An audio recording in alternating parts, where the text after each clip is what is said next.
যারা মুহাম্মদ সাল্লাল্লাহু আলাইহি ওয়াসাল্লামের আদর্শে আদর্শিত হয়নি, যারা আদর্শিত হয়েছে আব্রাহাম লিঙ্কনের আদর্শে, তারা বলতে পারবে না আমার নবী মুহাম্মদ সাল্লাল্লাহু আলাইহি ওয়াসাল্লাম। যারা গণতন্ত্রের আদর্শে আদর্শিত হয়েছে তারা বলতে পারবে না আমার নবী মুহাম্মদ সাল্লাল্লাহু আলাইহি ওয়াসাল্লাম। তারা বলতে পারবে না। আপনাকে যদি নবী মুহাম্মদ রাসূলুল্লাহ সাল্লাল্লাহু আলাইহি ওয়াসাল্লামকে ভালোবাসতে হয়, তাহলে ভালোবাসার মতো ভালোবাসতে হবে, কোরআন সুন্নাহ বুকে ধারণ করে তাকে ভালোবাসতে হবে। আপনি সারাদিন বললেন মা আমি তোমাকে ভালোবাসি, বাবা আমি তোমাকে ভালোবাসি, মাকে বৃদ্ধাশ্রমে রেখে আসছেন, বাবাকে সারাদিন পিটান, মাকে ভাবতেন না, এই ভালোবাসার বিন্দু পরিমাণ কোনো মূল্যায়ন আছে? নাই। ঠিক তেমনই ভাবে আপনি বললেন আমি মুহাম্মদ সাল্লাল্লাহু আলাইহি ওয়াসাল্লামের উম্মত, আমি মুহাম্মদ সাল্লাল্লাহু আলাইহি ওয়াসাল্লামকে ভালোবাসি, আমি মুহাম্মদ সাল্লাল্লাহু আলাইহি ওয়াসাল্লামকে নিজের জীবনের চেয়ে ভালোবাসি, প্রাণের চেয়ে বেশি ভালোবাসি। অথচ মুহাম্মদ সাল্লাল্লাহু আলাইহি ওয়াসাল্লামের সুন্নাহগুলো যখন আপনার সামনে বর্ণনা করা হয় আপনি কান ফিরিয়ে নেন।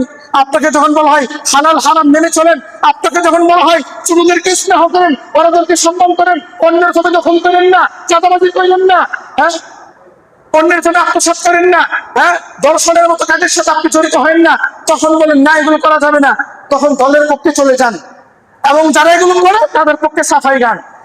যে খারাপ কাজ করুক, সে দলের হোক, সে অপরাধী। যে জিনার সাথে জড়িত থাকবে, সে দলের হোক, সে অপরাধী, তাকে বিচারে কাজ করে দাঁড় করতে হবে।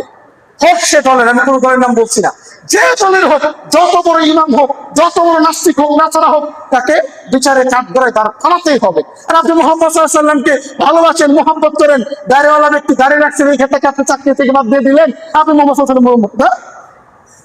পানির নিচে যেমন বাতি জ্বলে না, অনেকে বলে না পানির নিচে বাতি জ্বললে ওই বাতি আর নিবে না, পানির নিচে কি বাতি জ্বলা সম্ভব? আপনিও মুহাম্মদ সাল্লাল্লাহু আলাইহি ওয়াসাল্লামের আদর্শে আদর্শিত, মুহাম্মদ সাল্লাল্লাহু আলাইহি ওয়াসাল্লামকে ভালোবাসেন, এটা বললেও কোনো বিন্দু পরিমাণ কোনো কাজে আসবে না। মুহাম্মদ সাল্লাল্লাহু আলাইহি ওয়াসাল্লামকে ভালোবাসতে হলে 5 ওয়াক্ত সালাত আদায় করতে হবে। মুহাম্মদ সাল্লাল্লাহু আলাইহি ওয়াসাল্লামকে ভালোবাসতে হলে দাঁড়িয়ে রাখার চেষ্টা করতে হবে, সত্য কথা বলার চেষ্টা করতে হবে, সুদ ঘুষ জিনা ব্যভিচার বাটপারি লম্পটি টাউটারি এগুলো ছেড়ে দিতে হবে, চাঁদাবাজি ছেড়ে দিতে হবে। চাঁদাবাজরা নিজেকে মুহাম্মদ সাল্লাল্লাহু আলাইহি ওয়াসাল্লামের অনুসারী দাবি করে, চাঁদাবাজরা বলে আমি মুহাম্মদ সাল্লাল্লাহু আলাইহি ওয়াসাল্লামের আদর্শে আদর্শিত, ইসলামকে কলুষিত করে। এটা করা যাবে না।